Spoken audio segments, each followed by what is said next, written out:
Hi guys, what's up? I'm back with another video tutorial on how to add special effects on Instagram messages. Before I show you how to add special effects, I want you to check on Play Store whether your Instagram got latest update or not. And for that you need to tap on Play Store app and tap here, type in Instagram, tap on Instagram, tap here. So looks like my Instagram is updated, and if yours is not updated then update option will be somewhere here.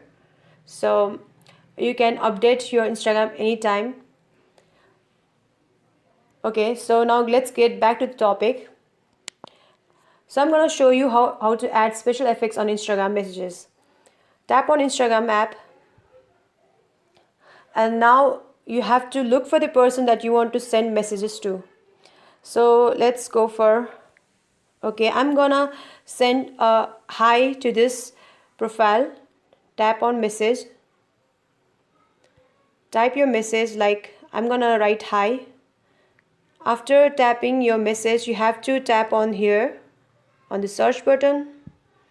Now special effects will show up here and you can choose any one of this special effect. I'm gonna pick this one.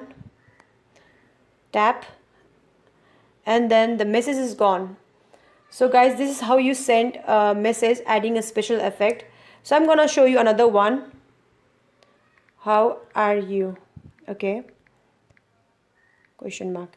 So I'm gonna tap again on the search button, and now with the fire, and now the message is gone. So guys, this is how you send a message adding a special effects. Hope this video helps you guys. If you like this video, don't forget to give a like, share and subscribe. Bye guys, see you in the next video.